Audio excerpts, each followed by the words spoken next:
rank where the view is nothing less than phenomenal. For how I express and project from my abdominal. The only view better, both my daddy and my mama know. No living parents, my sons give me balance. My wife is my serenity, this mic is my identity. The world is foul enough, that's why I write without obscenities. Provoking danger with broken language and spoken anguish. Begging to get hurt, why would you ask to go through changes? Yes, Lord, life's a chessboard, master the angles. Control the tempo, be the one who holds the info. Acknowledge is just as deadly as machete swings. When spoken, the truth is as potent as that Medellin. While others swear the style is free, I just let it ring. Our time is undervalued, soldiers make us better kings. My fans on my shoulder, reaching after better things. Today I take the shot, for them I'd rather set the screen. My mama told me follow my dreams. My daddy told me get it by any means. Stand tall, make him bow to a king. But I've evolved, you can see the resolve. Look in my eyes when you speaking to God. Life and for those who be caught up in using what I was called with the muse. I guess they call it proving I'm more than an artist. Pistoling out my darkest while stenciling out a harvest. And storing what gets me from A to B, just like garages. Instrumental with collages. Envision what I've been drawn. Broadway to give you rhythm like the great Lena on. So bent on, found comfort in the storm. Find peace and on when you see them others perform. Organized chaos, outcasted like hey ya. Yo, party people in the place to be. What's good? It's your number one chief rockin' Knicks Universe, your main man, Freezie, and welcome to the premier Knicks in the Nighttime show, the Knicks at Night podcast. Salute everybody. Just Knicks is in the building. Brooklyn Butch, what's good? Just coming through the rock for a few minutes, man. Not gonna be here long, but I'm gonna be here strong, right? So not gonna be here long, but I'll be here strong. So I want to talk about the firing of Tom Thibodeau and why it's a turning point for the franchise, right? When anybody loses their job, nobody should really be celebrating unless it's one of those things where the entity gets better after letting somebody go, right? So we're not at a stage yet where we don't know if we've gotten better by firing Thibs, but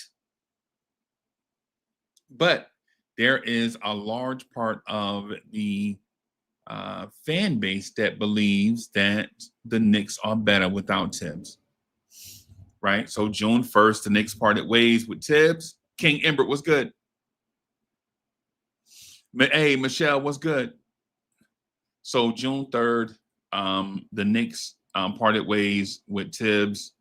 Thibs had a record of like 2-something and one something with the Knicks. I forget what the record is, but it was so his record was 226 and 174 as the head coach of the Knicks in 5 years. Right. And depending on who you are as an NBA fan, who you are as a Knicks fan, this may have been shocking or it may have been well overdue, right?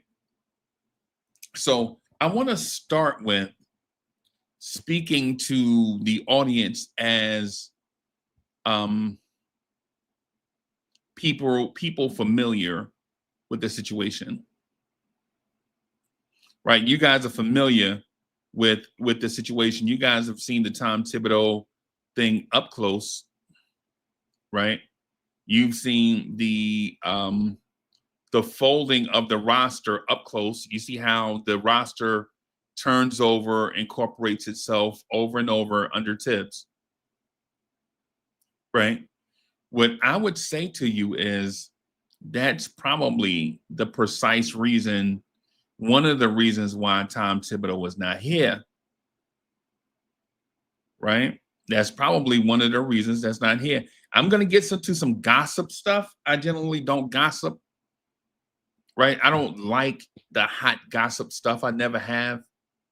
That's not my thing, right? But and there are plenty of places for you to get that on the internet. But for me, it's just not how I rock.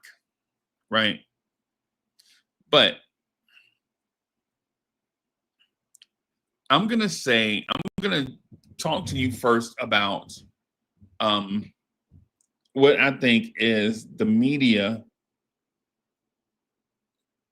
painting the picture of a crazy owner and a dysfunctional franchise, despite the fact that the Knicks have had over the past 5 years, 6 years probably, have had a great owner and a very stable franchise. And so I'm going to say these things to you. You draw the conclusion that you want, but I will say this. I've seen outlets such as the Colin Cowherd show say things such as such as James Dolan was building the Sphere, and during that time he was away from the Knicks. So that's why he didn't meddle. Right? But clearly, what those folks don't know is that James Dolan has stopped meddling before Leon Rose got here. James Dolan has stopped meddling before Leon Rose got here. He actually made the attempt to stop meddling when Phil Jackson was here. The thing is when things go awry, the owner has to step in. That's what responsible owners do. Right? When things go off the rail, the owner has to step in because the owner is the owner. The owner is not going to let people run his asset in the ground. So he has to step in. Right? So I heard, and then I heard Nick Wright parakeet what Colin Cowherd said about the Knicks and the Sphere. That the Sphere kept Dolan busy while the Knicks were on the right path. And that's a cute storyline narrative if you're not from here. If you're not from here, that's a very cute thing to say. Right? That's a very, very cute thing to say. Like, oh my God, I can get clicks by saying that, y'all. A rich, irresponsible billionaire was distracted. That's why this thing over here could grow while he was distracted. And what I would say is in our search for clicks and things of that sort, these TV shows and whatever we call them, content creation spaces, look for the thing that'll get you to click on their show. And so by saying this, saying something new, a fresh new perspective, it gets clicks. Right? What I would say to that is not so fast. Not so fast. Right? Not so fast. Here's why. If James Dolan was an irresponsible billionaire, would he have trusted Leon Rose to run his franchise? That's where we start. Right? That's where we should start. If my guy is irresponsible, would he hire someone responsible? No. It's not how irresponsibility works. It's not how irresponsibility works. Right? So I heard that. So I heard another rumor, and I want to get you guys' opinion on this.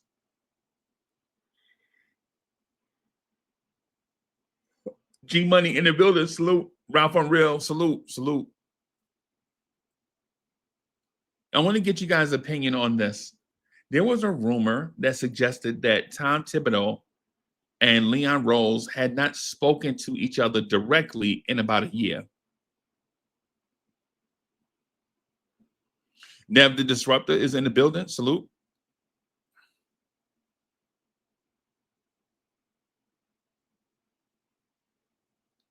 What do y'all think about the rumor that Tom Thibodeau and Leon Rose hadn't spoken to each other directly in over a year.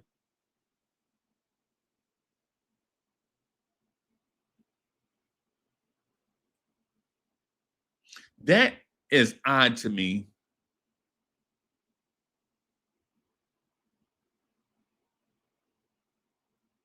That is odd to me.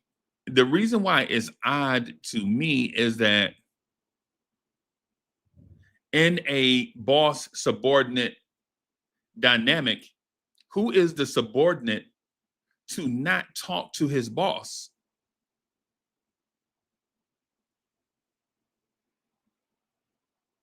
On some level, on some level, the person you report directly to, you have to have a communication with them. You have to. You have to because of two things. For one, you cannot be on the same page operationally. I just made up a word. I think operationally is just a made up Uncle Freezie word. But you cannot operate succinctly if both sides are not communicating.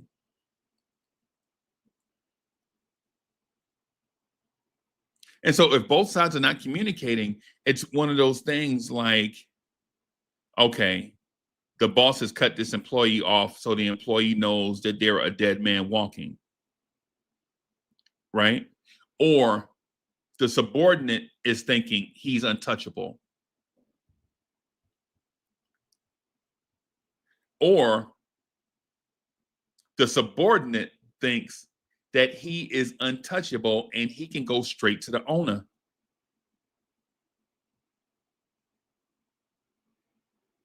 In either case, it's not healthy. In either case, it's not healthy. And it's not one of those things that should go on for over a year. If it happens for a month, that's too long. If it happens for 3 months, somebody should get fired. But when it happens for over a year, that means there may have been dissension in the ranks that prevented Tom Thibodeau from being fired. Because at the end of the day, wins and losses are not the measure of what helps you keep your job. Championships don't even help you keep your job. Ask Budenholzer, right? Ask Budenholzer, right? Ask Frank Vogel. Ask Mike Malone if winning championships can help you keep your job. Mike Malone was fired in Denver not because he didn't win a championship or he didn't have the league MVP or that the Denver Nuggets may have had the greatest run in Denver Nugget history. Mike Malone was fired because he and his boss did not get along.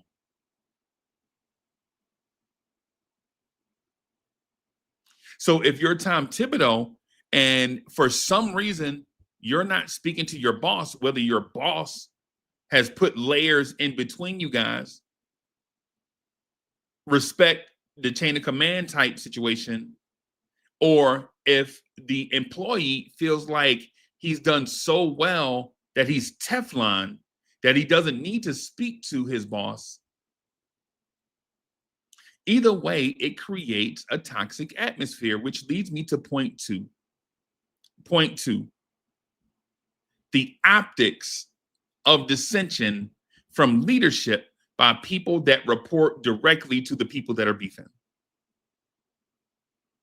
And for those that don't understand what I'm saying, or just think I just mentioned a mouthful, think about this. You and your wife, or you and your husband, whichever, you and your wife, you and your husband are arguing in the kitchen, but the kids are standing right there watching you argue.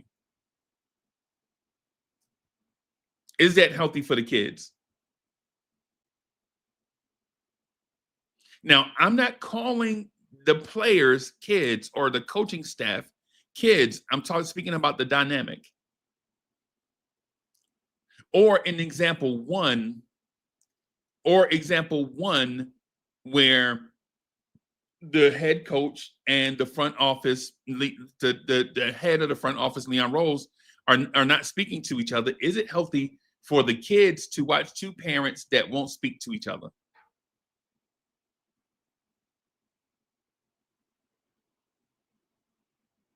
Right? So here's the thing. I think a rapper said something a very, very long time ago. A rapper said, and I can't remember the rapper's name, and I'm using this as an example to paint a picture why this was destined to happen. Right? Somebody had to go. But a rapper once said, keep your family and your business completely separated. Right? And for you guys in the chat, you guys have done business with your families and such, and you know how it seems like it should be easy because we all know each other. And then once you get into the weeds of it, family members look to take example of it because this is family and not business. But they entered it thinking that it's business, not family.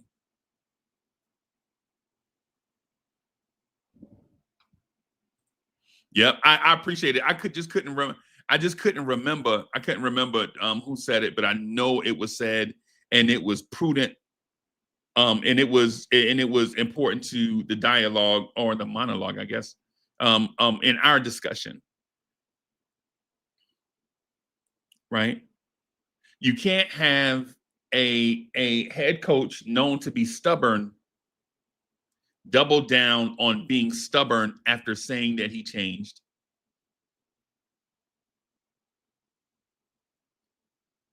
David Smith, I'm gonna get to your point too. I have something to say about that. I just need to get a few of these things out because I feel like some of the conversations in Nick Universe are centered around us wanting to revert back to not being a classy franchise and wanting us to point fingers, and I don't want to do that. Right? I legitimately want to think that the Knicks are a classy organization. Nev the Disruptor, thank you for being a member. It's been a long time, Nev. Nev is my guy, man. Hey, I miss you, brother. Nev says, and thank you for the generous contribution also. Nev says, that was the height of arrogance by Coach Thibs, especially since it was his best friend that salvaged his career. Nev, that's a masterpiece, bro. Nev, that's a masterpiece. That's a masterpiece, bro. That's well said.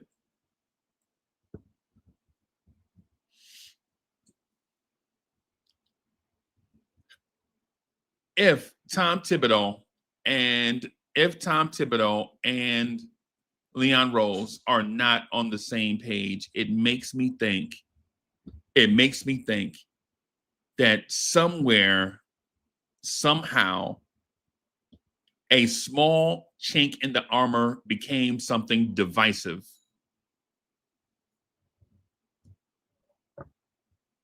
Right? Became something divisive. One of the messages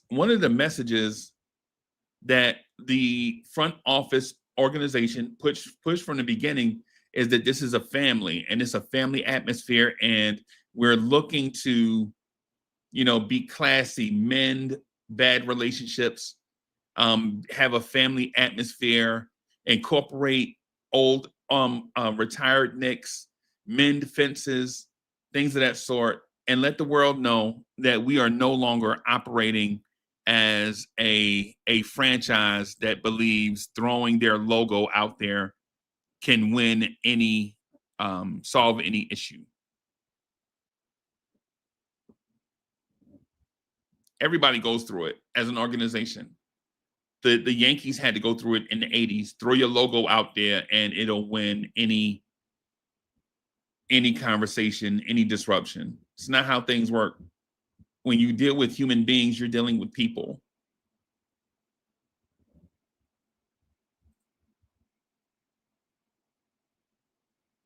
One of the other issues, I would say, Randall in the building. I think one of the other issues, and I'm trying to state this in a way that you guys can follow. I don't want to choose the wrong words here. One of the narratives in the NBA space, in the sports in general space, is that how do you fire a coach that made the Eastern Conference Finals when the Knicks had not made the Eastern Conference Finals for 25 years?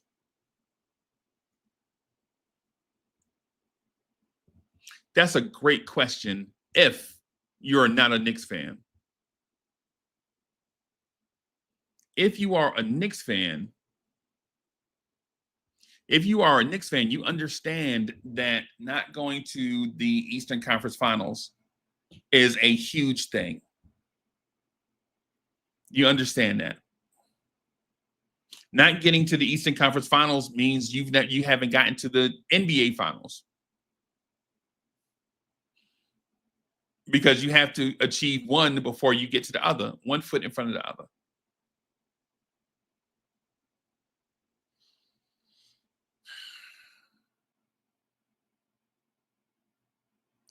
But with that said,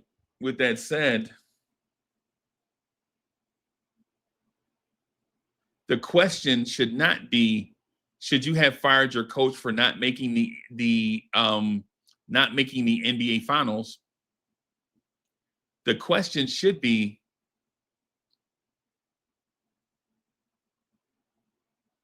if the goal was set at a certain place and the goal was not reached, should you hold your coach accountable?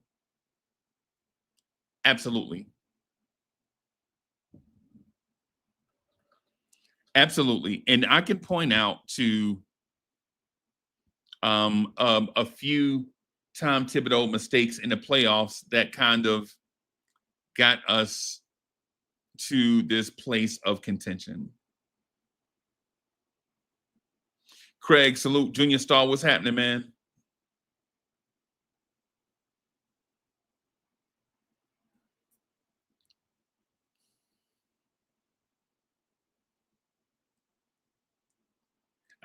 Woodshed in the building. Salute. Woodshed, what's good, man?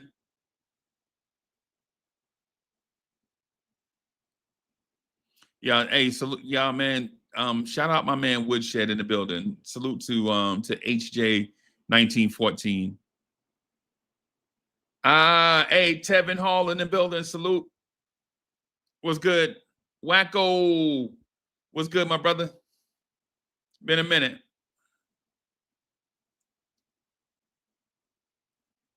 The Knicks making the Eastern Conference Finals for the first time in 25 years is an achievement, but it's not really. It's an achievement, but not really. Knicks will be 2026 champs. Salute. We saw during the pandemic that Tom Thibodeau refused to bench Elfrid Payton for Derrick Rose. And then Tom Thibodeau, with his back against the wall, benched Elfrid Payton for Derrick Rose and took a rotation player out of the rotation. What are we doing? Like, Thibs, why did you wait until the playoffs to bench a guy that was not a fit for a guy that wasn't a fit, but you had no other option?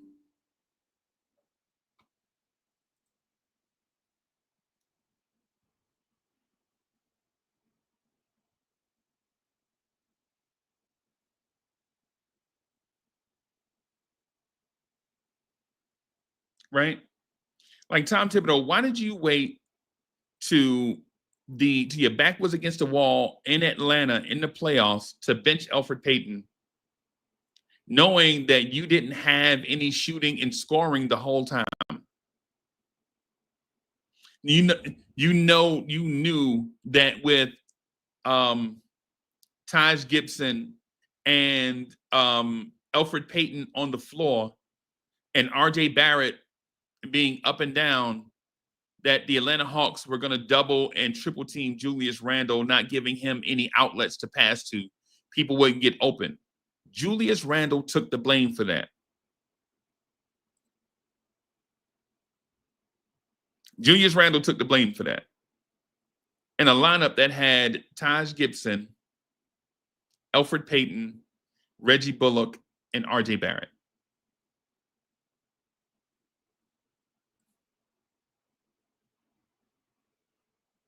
That lineup had Taj Gibson, RJ Barrett, Reggie Bullock, Elfrid Payton, and Julius Randle in it. Tom Thibodeau didn't make a change until the playoffs to get more scoring and shooting on the floor, and that person was Derrick Rose, who shouldn't have been playing 34 minutes. Derrick Rose legitimately played 34 minutes or somewhere in that neighborhood, and then the next season he showed up. Derrick Rose is injured, goes out after Thanksgiving, and never plays another game for the Knicks again. Derrick Rose never played another minute for the Knicks. Y'all remember after Derrick Rose started the next season, to the 2022 season. Derrick Rose came back, had the ankle surgery. They were saying something about Rose's ankle. They had to keep doing cleanup procedures and these things with the Knicks. And then come to find out, Derrick Rose was out for the year after that. Kemba Walker. Key Turner, what's good, bro?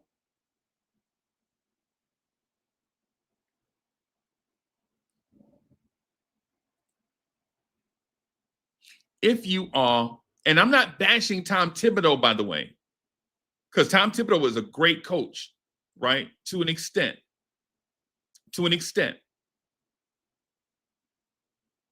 I'm merely pointing out the things that would lead to you having a beef with your boss.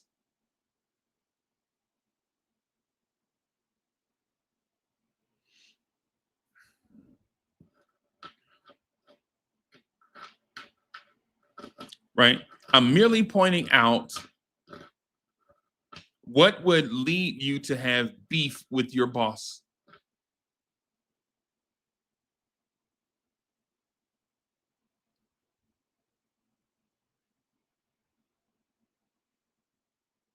Here's another thing I want to point out to everyone.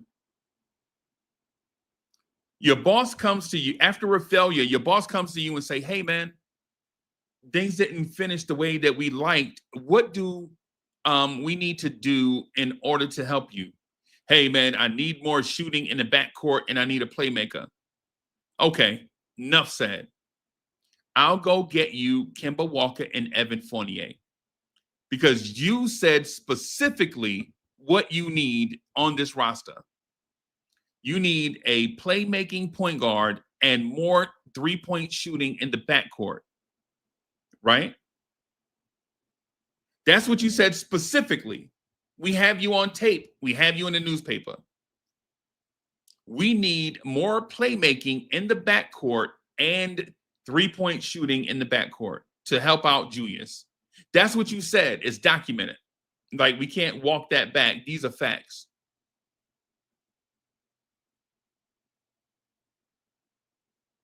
And then when we get Kemba and then we get Evan Fournier, you treat them as if they're nothing.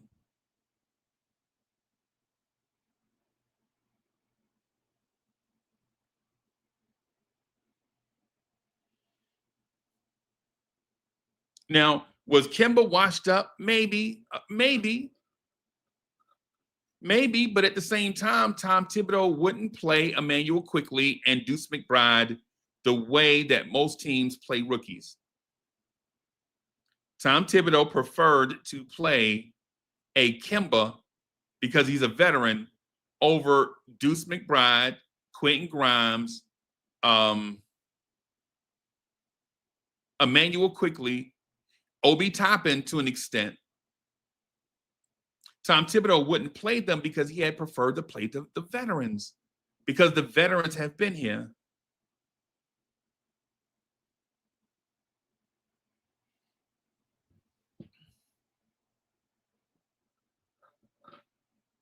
And then when they benched Kemba for the year, some injury, whatever, Kemba's fine. Kemba got paid.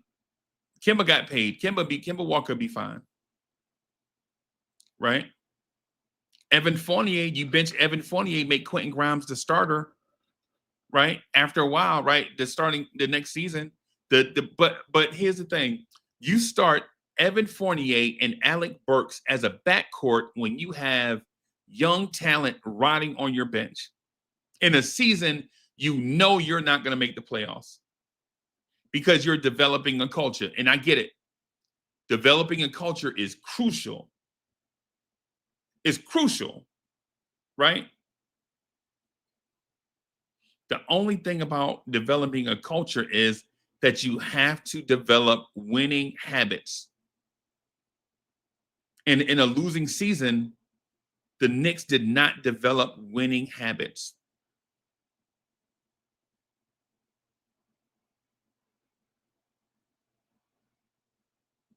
If you're going to lose, don't lose like a loser. Lose like a winner. And I know that doesn't make sense, right? In the verbiage I used, I hope you can understand what I'm getting at.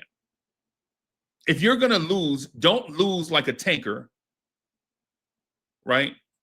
Lose like a team that wants to win that just doesn't have talent.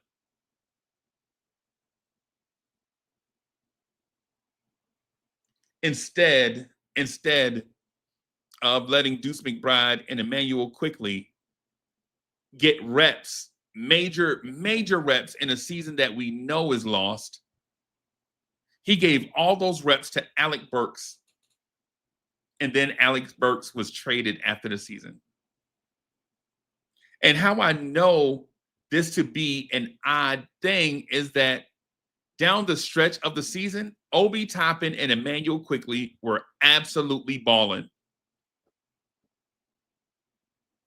Down the stretch, RJ, Quickly, and even Deuce's defense burst onto the radar. Like, we thought Deuce was a defensive guard, but we didn't know because he didn't play much.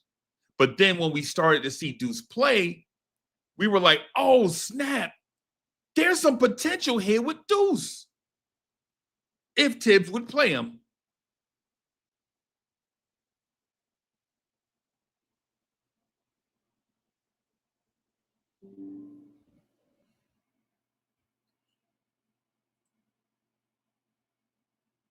Right?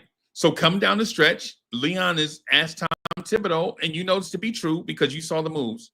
Hey, coach, things didn't go the way that we thought this season. What's our fix here? Hey, we need a better backcourt, man. You got to go get me a younger, fresher backcourt player. I don't care what it takes. This roster is not going anywhere. Right? This roster is not going nowhere. We gotta. This is into year 2, going into year 3. If you can imagine the path, right?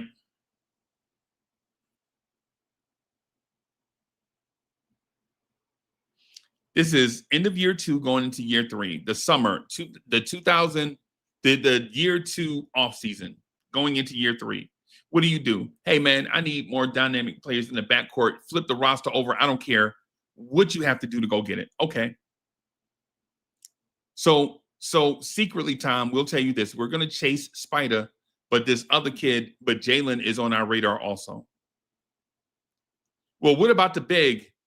Our analytics department will find us a big that fits into your system. A cheap big, like somebody you could put into your boot camp, somebody that you can train. Right? We want to win right now. He can't be too bad. Hey, listen, we got you. We'll find you a moldable big that is an analytics darling to fit in your system. That way you can win on the fly. The Knicks don't get Spider, but they do get Donovan Mitchell. right? They don't get a starting center on a cheap contract, but they do find a starting caliber center that's an analytics darling, and that could be a starter if he's played the right way. And they signed Isaiah Hartenstein. Right? Even in this part, I don't know if I want to cry or just lash out in rage, right? But Thibs brings in has a backcourt situation of Quickly, Brunson, Deuce, and Grimes and RJ.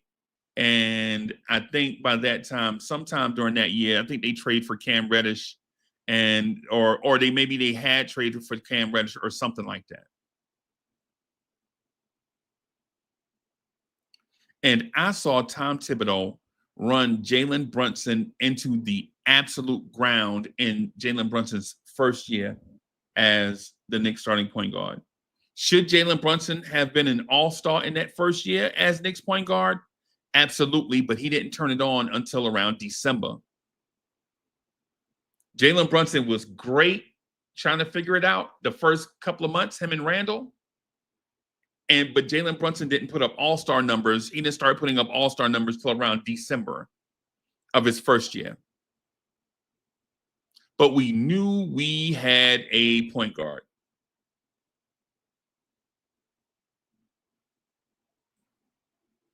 And I saw Jalen Brunson sprain his right foot. I see Jalen Brunson in that season that Tom Thibodeau used him to death. Jalen Brunson had the hip injury. Jalen Brunson had the sprained thumb and the sprained wrist on the same hand. Anybody remember the year Jalen Brunson sprained his shooting thumb? I guess he left-handed. His shooting thumb and his wrist at the same time, causing him to wear this contraption on his hand every game. Anybody remember that? The weird Jalen Brunson tape job on his hand just so he can play? Maybe I'm the only one that remembers stuff like that. Maybe I'm petty. Maybe I'm petty, but I do remember that. And I do remember being outraged. I do remember that Tom Thibodeau wouldn't play another ball handler next to Jalen Brunson because of the too small thing. I do remember the night in Chicago that we lost to the Bulls after a 8-game winning streak, that Jalen Brunson left the game because of a hip injury. And DeMar DeRozan hit the game winner over Quentin Grimes. Right? Not knocking Quentin Grimes, things happen. That's DeMar DeRozan. He with a game winner. They beat us. But I do remember Jalen Brunson walking off the floor. And I'm like, hey, man, that man can barely walk off the floor. That man can barely walk, and he's already got his hand taped up. Is Jalen Brunson going to be able to last this season?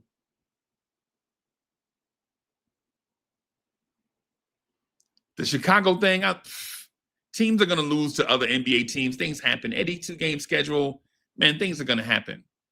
But I remember being internally raged.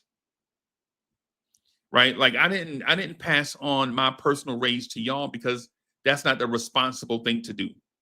The responsible thing to do is let you be a fan how you want to be a fan. That's the responsible thing to do. Now, with that said, I want to be a fan like how I want to be a fan also. Right? And when I saw Jalen Brunson walk off the floor with a I think it was a hip, it was like a back hip somewhere. It was like you could tell he couldn't even move his hip. Jalen Brunson walks off the floor, his hand is already taped up, and I'm thinking, why is Thibs not protecting this guy?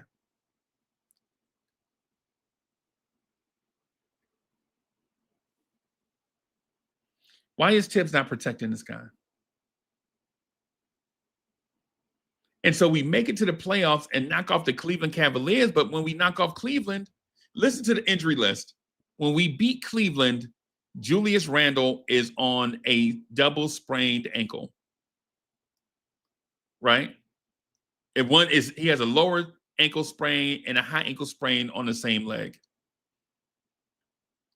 He has a bone bruise. I forget what you call it. The last bone in your spine. The bone bruise that came from the Jarrett Allen flagrant foul against Cleveland.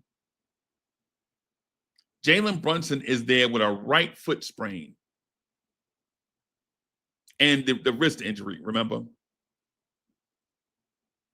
Quentin Grimes in that series comes up with a shoulder injury that nobody knew about.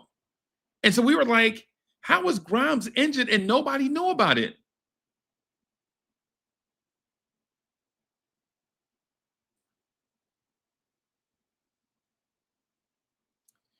We go into the Miami series and lose. Miami winds up going to the NBA Finals.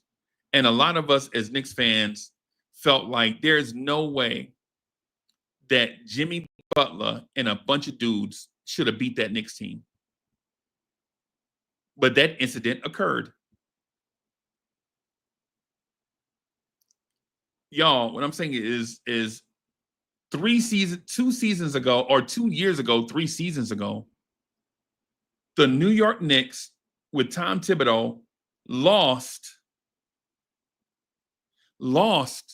to the Miami Heat with Jimmy Butler and a bunch of dudes. Corey Lee in a place to be.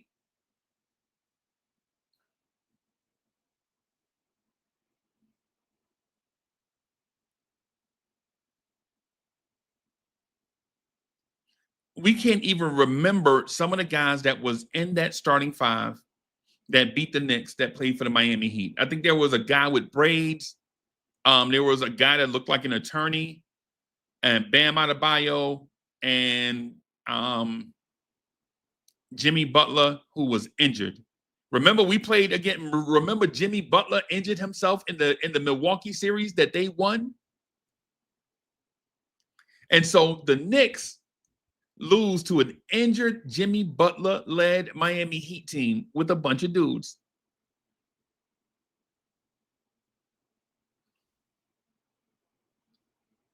And Eric Spoelstra outcoached Tom Thibodeau. When Eric Spoelstra's starters got tired, they went to a zone. When the Knicks starters got tired, Tom Thibodeau subbed in guys that hadn't played significant minutes all year. Tell me if this sounds familiar.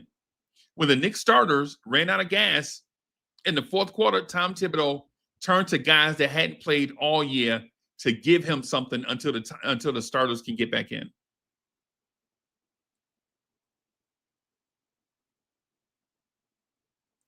If you ask Uncle Freezie, and I say this a lot behind the scenes, the year that the Knicks should have won the NBA championship was the year we lost to Miami. And it hurt my heart, and it had me in a rage.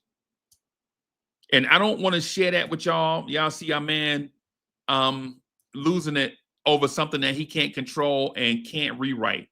Y'all know that we cannot rewrite history, right? Everybody knows that. But the Miami Heat team that we lost to wound up going and losing to the Denver Nuggets, a team that we could absolutely take to the woodshed.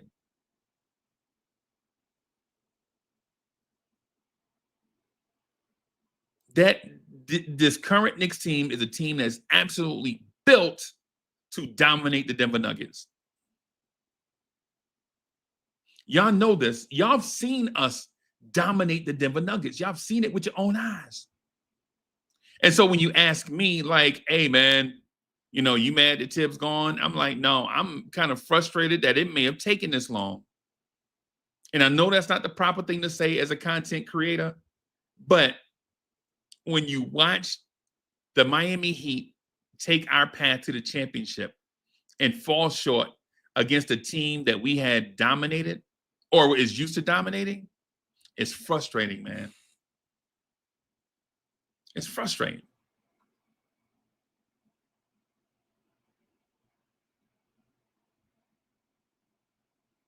It's frustrating, man. Y'all remember the game that we beat Denver so bad that Jokic left the game with a black eye? Anybody remember that?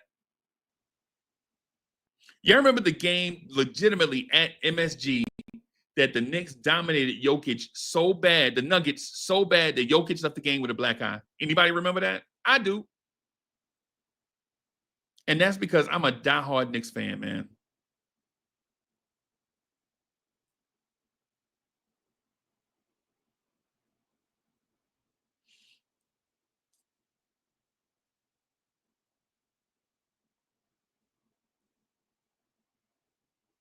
The following year, the Knicks lose to Indiana in the playoffs, right? Right. Here's the thing. Like last year, like Thibs, what do you need, man, we fell short again, Thibs. We fell short again. I'm starting to think some of this is your doing. No, it's not my doing. We need athletic wing defenders. What are you saying, Thibs? Move anybody you can move in order to get us some athletic wing defenders. What are you saying, Thibs? Hey, man, I think we're this close. The reason why we keep losing is because we don't have elite, athletic, lockdown wing defenders, and we need to go get some because they have some and we don't. Okay. Start the season. Thibs looks like he's right. RJ and Grimes are not it on the perimeter, on the wings. The perimeter defense is not what we want it to be.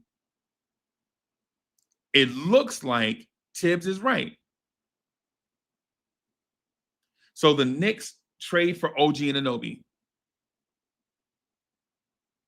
And upon arrival, Thibs looks absolutely right. Because the January Knicks, upon OG Anunoby's arrival, the Knicks go 14-2. Second best team in the league behind Cleveland. And then the injuries start, one after another. It's Randle on January 27th against the Miami Heat. When we see Julius Randle walk off the floor, at that moment, we didn't know that's the last time we would see Julius Randle as a Knick at that moment. And it kind of hurt my heart because the big dog needed a better send-off than leaving due to injury.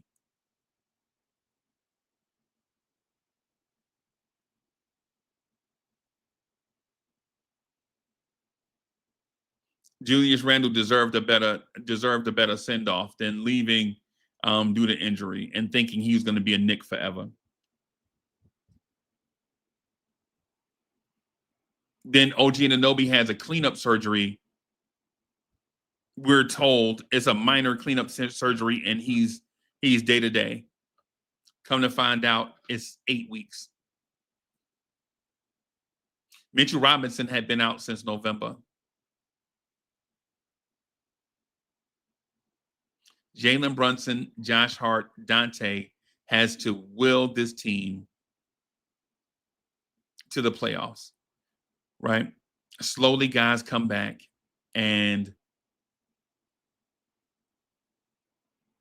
the Knicks make the second round of the playoffs. And mind you, they're up 2-0. People keep telling me, yo, the injury, if it wasn't for the injuries, we would have beat Indiana. Nah. The Knicks were injured when they had a 2-0 lead on Indiana.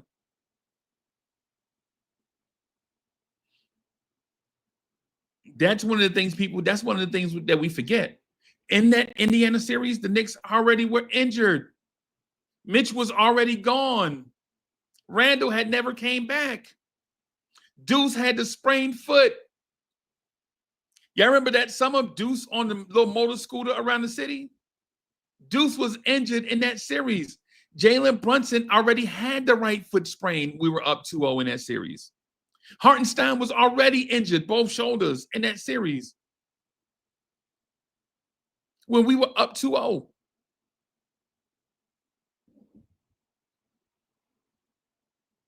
And what happened was Rick Carlisle just flat out out-coached Tom Thibodeau the rest of the way. Tom Thibodeau's defense was legit at shutting down Halliburton, but it had no answers for TJ McConnell, which is the most laughable thing ever. How does your defense be set up to shut down Tyrese Halliburton and Pascal Siakam, but you cannot defend Tyrese? I mean, you cannot defend TJ McConnell. What universe are we in? And they take that all the way to the Celtics series and get their brains beat out by the Celtics. But here's the thing. Leon Rose, a patient man, said, hey, man, listen, we were this close. I understand injuries. What do we need to do? I mean, what do we need? Why can't we get over this hump? Hey, man, Hartenstein and Precious gave us 0 points in the playoffs, man. We need to go get an offensive center. Thibs, we do this song and dance every summer, right? You want me to legit turn the roster over a 4th time to accommodate your coaching style? Yep. Thibs, you want me to, wait a minute, you want me to make another major trade, gut the franchise's future to accommodate where you say we are? Yep, we're one offensive center. We are one offensive center away from being the NBA champs. What are you saying? Are you saying we should go all in? Yep, go all in, and I believe we can win a championship. And then that summer, Leon Rose goes all in, acquiring Mikal Bridges, brings Precious back, brings in Cameron Payne, right? Oh, yeah, and also trades away 2 starters for Karl Anthony Towns.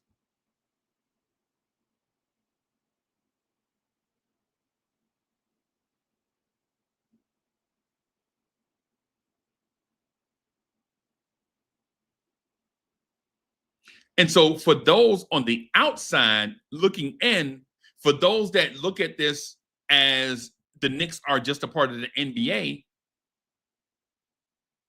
you're like, well, of course they traded for Cat. They needed another star. But if you're on the outside, if you're on the inside looking out, if you're a Knicks fan, you're like, bro, we turn the roster over every year to accommodate Tom Thibodeau, and we have not even sniffed the NBA Finals.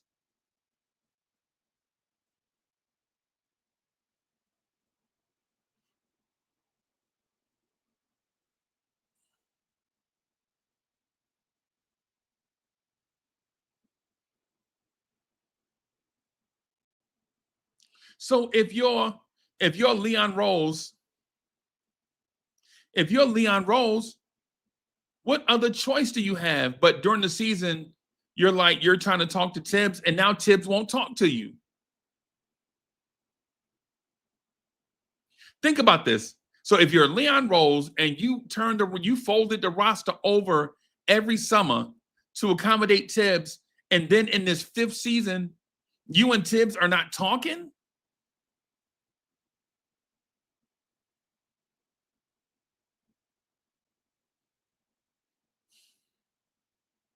The pink slips write themselves.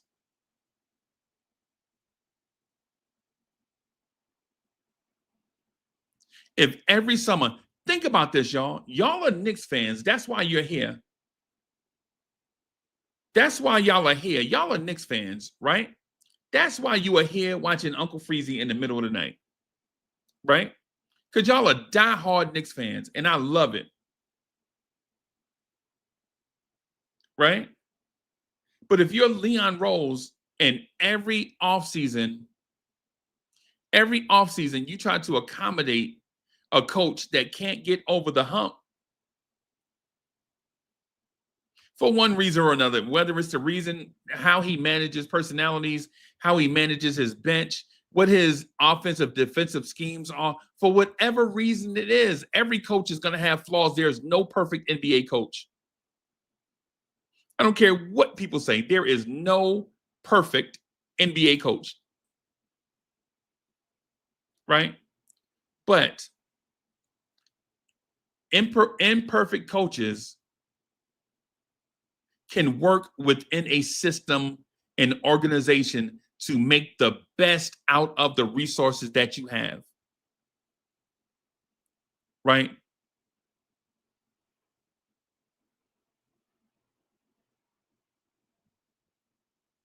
Even your man Uncle Freezie, like when I go in there and look in the fridge and in the cabinet, and I have like some noodles and some whatever, man, I can toss me up a little something, man, some noodles and something, man, make something to eat out of it because I can take advantage of the resources and assets and things that I have available to me.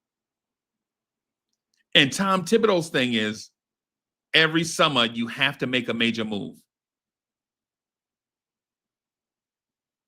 If you're a Knicks fan, you've witnessed this every summer. Every summer, somebody is thrown to the wolves and you got to replace them under Tom Thibodeau.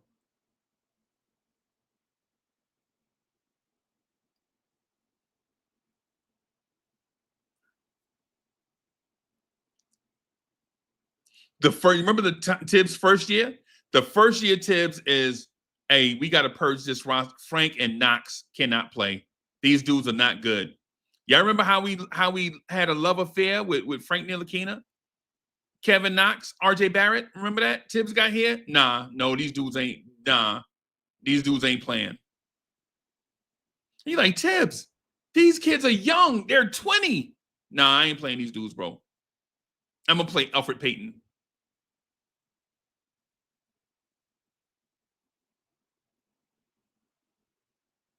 Thibs, what are we talking about, dog? We drafted Frank 8 overall and drafted Knox 9 overall. There's potential there. We ain't got time to wait on that, man. Bring in Austin Rivers, Elfrid Payton, and Alec Burks, and we're gonna win with that.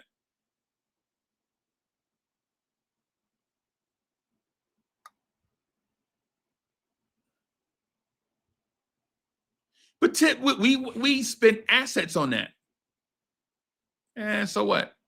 Go get me Reggie Bullock and I don't want Wayne Ellington anymore. Any Knicks fans in here remember Wayne Ellington?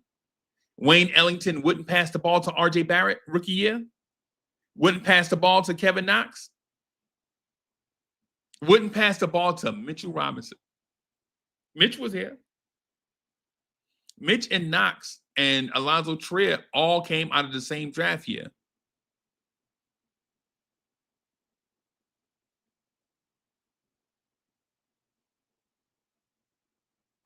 Hey, Miguel P, I was going to get to this, man. Y'all got to stop reading my mind, man. You got to let me cook, bro. Miguel P trying to take over the... Miguel P trying to take over the joint. Salute Miguel P, right? There was a game that Austin Rivers absolutely lit up the Utah Jazz, and he was talking trash to the Utah Jazz, and the Knicks were winning, and you can tell it went against what Tom Thibodeau felt like what the culture was supposed to be. Right? We're not supposed to be out here talking trash. We're supposed to be out here playing our hardest, keeping our head down and being quiet. Be tough. Be the strong, silent type. Be the strong, silent type. Tom Thibodeau benched Austin Rivers in that game. That man was roasting the Utah Jazz, and Tom Thibodeau benched him. And the next thing you know, we're trading Austin Rivers for Terrence Ferguson and Vincent, whatever his name is. And neither one of them, they told neither one of them to even don't even fly to New York. We waving both of y'all. Vincent Poirier.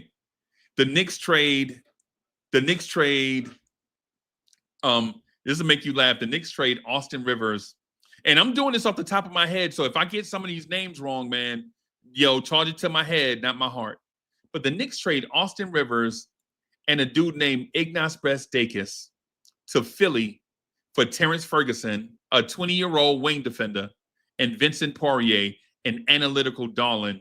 And the Knicks waive him. Thibs saying, like, don't even bring him.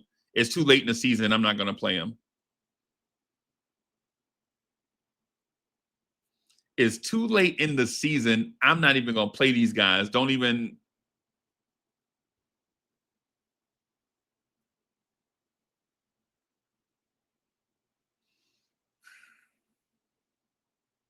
But we did get Norvel Pell. For anybody that remember, anybody keeping track, we did sign Norvel Pell that same day. So there's that part. But here we are. Think about, or not here we are. This season starts. Mitchell Robinson is hurt, right? Whatever, it happens. We knew Mitch was hurt. It's not a big deal. Mitch was recovering. We knew Mitch needed time to recover. Not a big deal, right?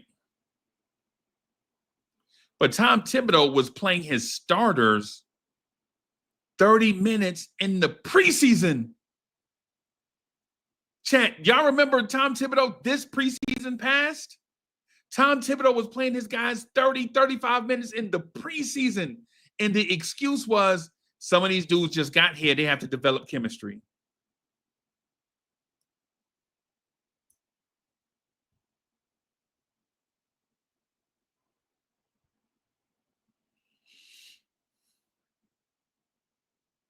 Tom Thibodeau was legit playing his starters 30 to 35 minutes in the preseason.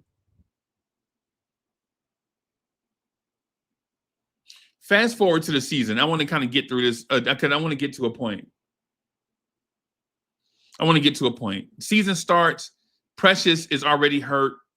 Landry Shamet is already hurt. Mitch is already hurt. Right? The Knicks start off slow. Cat is on fire from three. Cat, at one point, Karl Anthony Towns was leading the. Think about this, chat. I want to say this to y'all, and y'all tell me how y'all feel about it. But at one point during the season, Karl Anthony Towns was leading the NBA in rebounding and three-point percentage at the same time.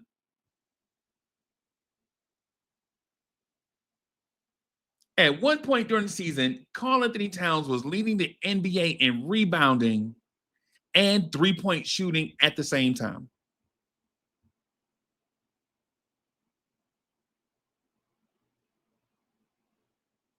That's a miracle. And I know it was a short sample size. I think it might have been like for like 20 games or something crazy. But 20 games is like a fourth of the season.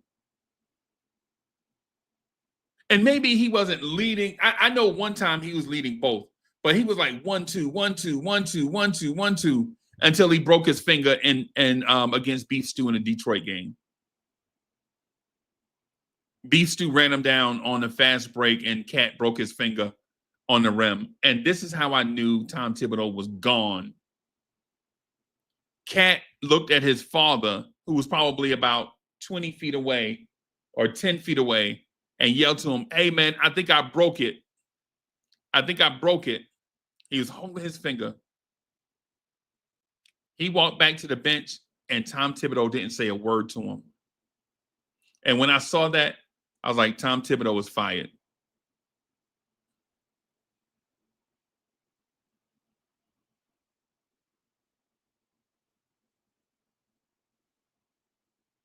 Tom Thibodeau was gone. Tom Thibodeau knows he's a dead man walking. He's gone. There was a play that Josh Hart played 40 minutes. Josh got hurt. Tom Thibodeau didn't even look at Josh. And when I saw that, I was like, yep, Thibs is gone. And they know it. Everybody knows that Tom Thibodeau was gone. There was a play that Karl Anthony Towns injured his knee. Right? He injured his knee the week before the Celtics game, before the Celtics showdown. And Tom Thibodeau didn't even walk on the court to see how he can help his injured player. Thibs called a timeout to see if Cat can go back in the game. Is he good? Knew he was gone.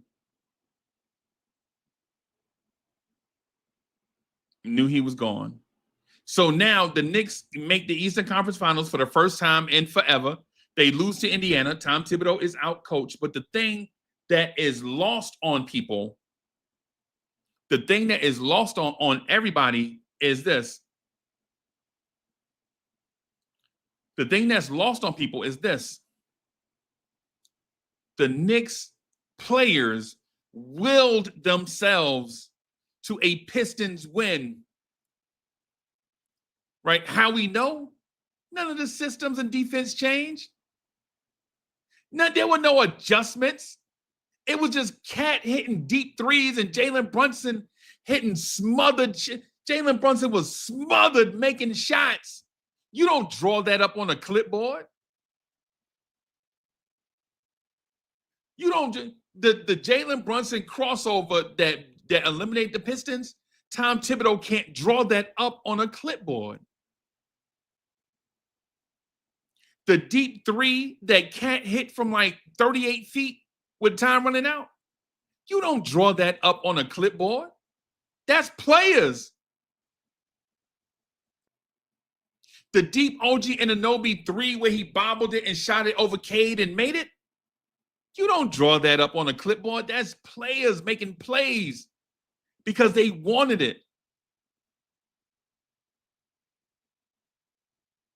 That game 4 loss and team player only meeting.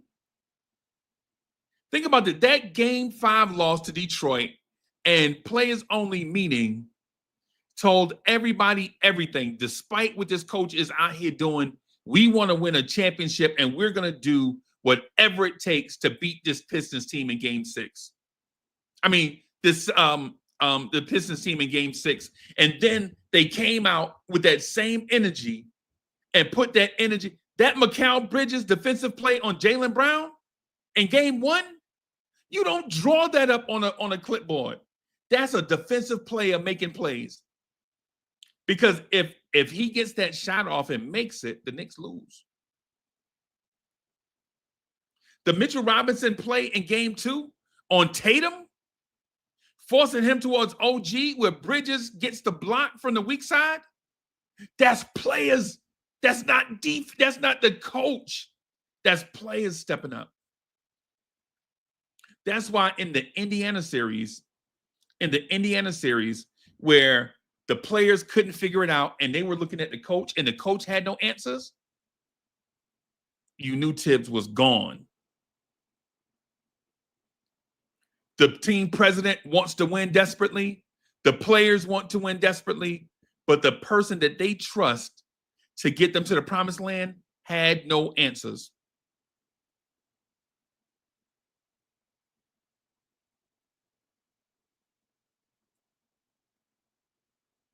Yet here we are. The national media is telling us that we're dysfunctional again. And I'm telling y'all not to fall for it. Because y'all have seen this string of events with your own eyes, and we've had multiple conversations about these events. The only difference is in the retelling of these events, I'm doing it right now here with you in the string of events that led to Tom Thibodeau's firing. But you guys have seen all this stuff already.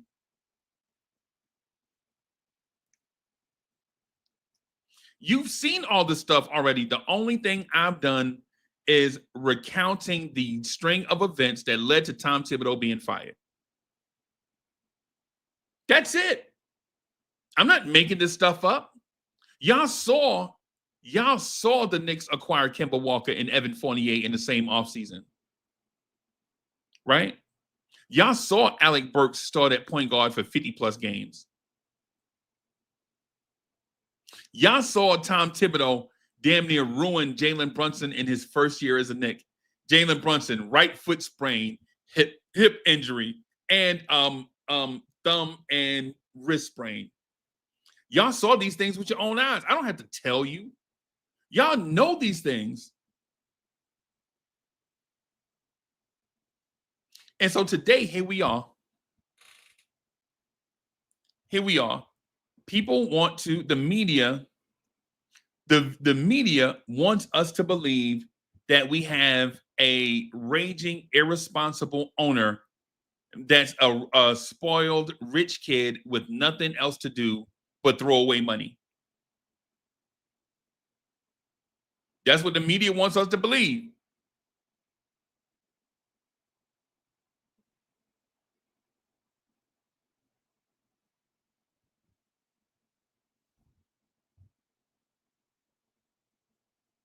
That's what the media wants us to believe.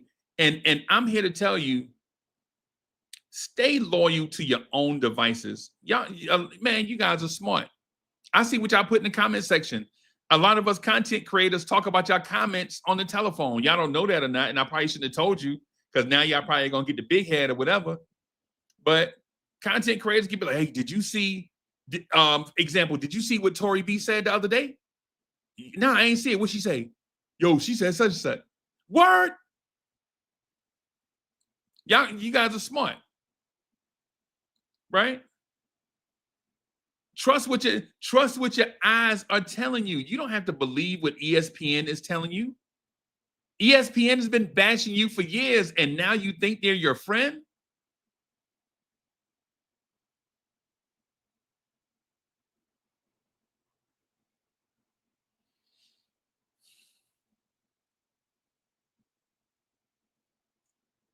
So Tom Thibodeau, and the rumor, and this is gossip, and I generally don't spread gossip, but I mean, this is what we have to go by. We don't have any other facts. The Knicks are buttoned up.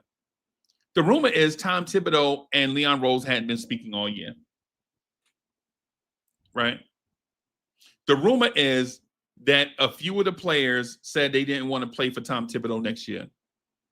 They basically said, listen, if he back, you're going to have to trade me, basically.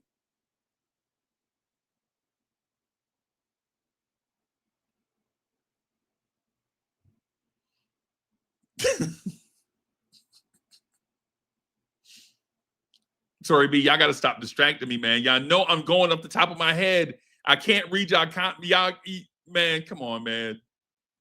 I'm reading y'all comments and laughing, and at the same time, I'm trying to stay focused on dispensation, right?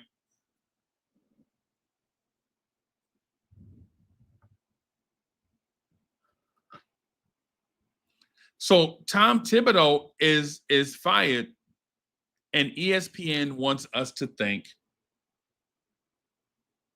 that the Knicks are a crazy franchise, right? I'm here to tell you that after that Indiana loss, after the Miami loss, the year we lost to Miami, the Knicks should have been the NBA champs. That's my opinion.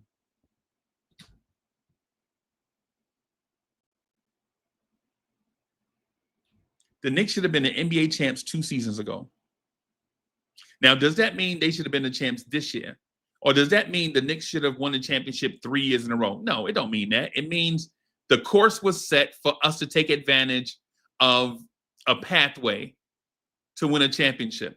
And that's what championship level teams do. They take advantage of a pathway set for them.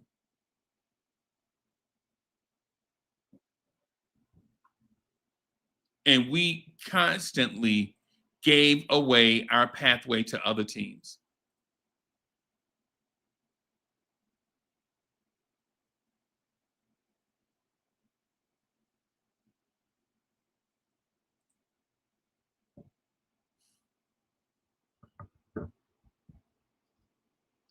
And if I'm an NBA player, if I'm Jalen Brunson, if I'm Josh Hart, if I'm Mitchell Robinson, if I'm Mikal Bridges, if I'm Cat, if I'm Deuce, if I'm Precious, hell yeah, I'm standing my ground and the exit interview.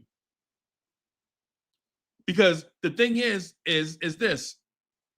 Should we go through another offseason of flipping the roster over again to accommodate someone that was given a bunch of talent and never led his team to the promised land? How many times are you going to fold your roster over and then blame we need chemistry? Like, so for instance, whoever you trade, Cat, Brunson, Deuce, Precious, Mitch, whoever you trade, if you make a big trade, if you make another big acquisition, chemistry is going to be another issue for you. And then what do? Do you make another trade next summer if you fall short?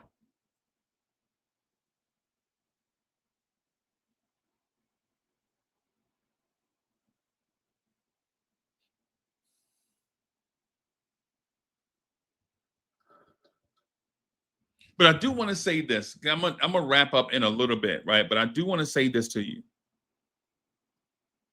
There are a bunch of rumors out there about head coaches and who the Knicks are going by or going after, and none of it is substantiated. None of it is substantiated.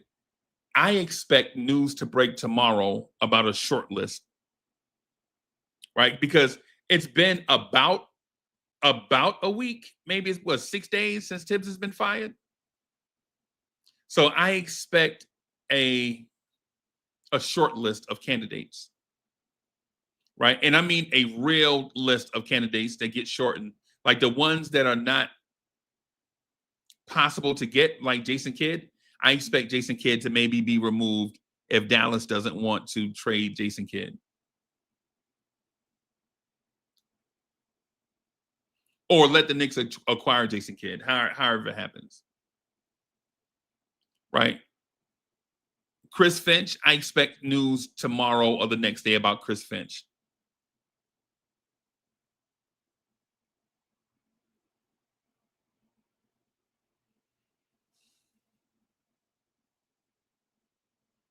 Ime Udoka, I expect something here in the next few days. Because organizations, companies like the Knicks and the Rockets, they can't allow rumors to swirl around their product for too long. Rumors are good because it gets you some it gets you in the spotlight, right? But you can't keep allowing things to swirl around. So I expect there to be a short list. Guys that have no business even talking about coaching the Knicks. Rick Pitino. I'm gonna just say this, y'all, about the Rick Pitino thing. What Rick Pitino did was dirty. It's low down. If we fired Tom Thibodeau, because Tom Thibodeau is older and not moldable, why would the Knicks even consider Rick Pitino, who has won nothing in the NBA?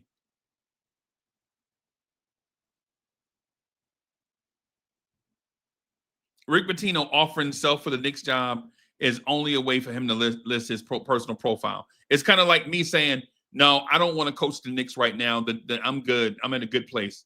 Man, I wasn't even on the radar. Nobody in this chat wants Rick Pitino to coach the Knicks.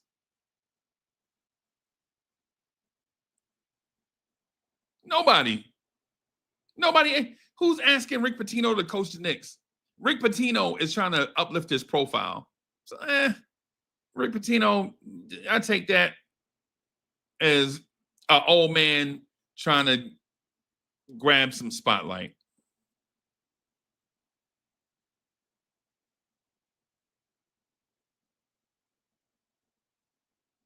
What I do expect, not only the short list, do I not only expect a short list, what I'm starting to expect is the Knicks to find a great X's and O's guy that can get along with players and manage a roster.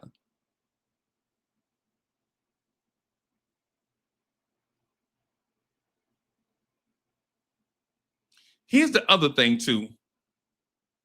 I wanted to throw out there. I wanted y'all to for those that think Giannis is coming. I don't know if he's coming or not. But I saw what it would take, like a baseline for what it would take for the Toronto Raptors to get Giannis. It would take, think about what I'm saying. So first of all, it's going to take 4 unprotected first round picks. And then they're going to ask for Scotty Barnes, RJ Barrett, Grady Dick, and pick swaps. Right?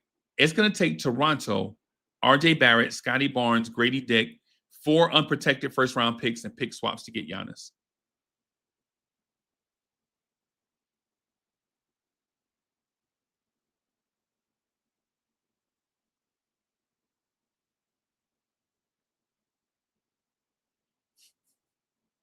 Miguel P, you hilarious. Right? If you're the Knicks and you see what the baseline is for Toronto to get Giannis, what are you going to offer that is anything close to what Toronto can offer?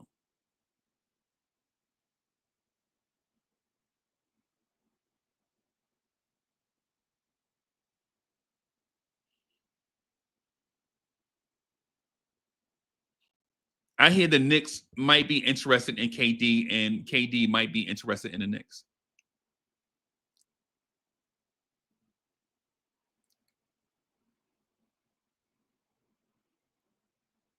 What can the Knicks offer the Phoenix Suns for Kevin Durant that makes them a championship contender? Now, mind you, I'm going to ask you this. Has Kevin Durant ever won a championship outside of being with Steph Curry in his prime? Kevin Durant won a championship with prime Steph Curry. Did Kevin Durant ever win a championship without? Kevin Durant is not the answer. Kevin Durant will be 37 during the season.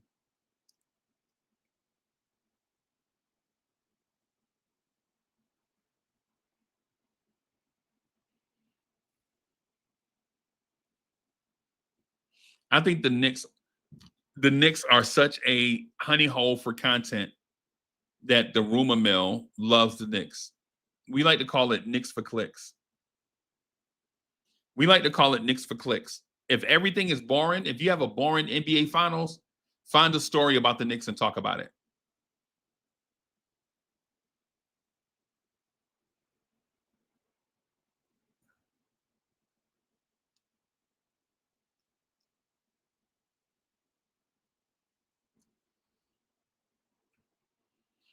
All right, everybody, that's what I got. Man, I took a medication Friday, man. It's got me, I'm having like these weird side effects. That's why I didn't rock yesterday and got on kind of late tonight. Man, I appreciate y'all coming through and hanging out with me, man. Listen, I want to say this, and I want y'all to understand this in a sense that in a way that makes sense. Even when I don't feel like rocking, don't feel up to it, but I drag myself to the computer anyway and click the button and see all of y'all come through and hang out with me as I spout on and on about the Knicks makes me happy and excited, man. Y'all make me feel good. What y'all do for me is bigger than whatever it is I can imagine that I might provide for y'all. And I appreciate y'all for that. Right? I'm going to get out of here, man. I'm going to go get into bed. I got to be on these phones at 8 o'clock. So I'll probably be up like 6:30. You know, you got 6:30, get your exercise in, take a shower. You know what I'm saying? Get ready. The next few days are going to be really busy days, man.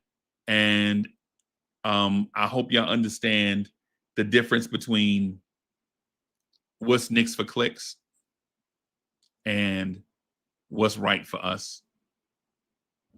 I'm out of here, y'all. Peace, everybody.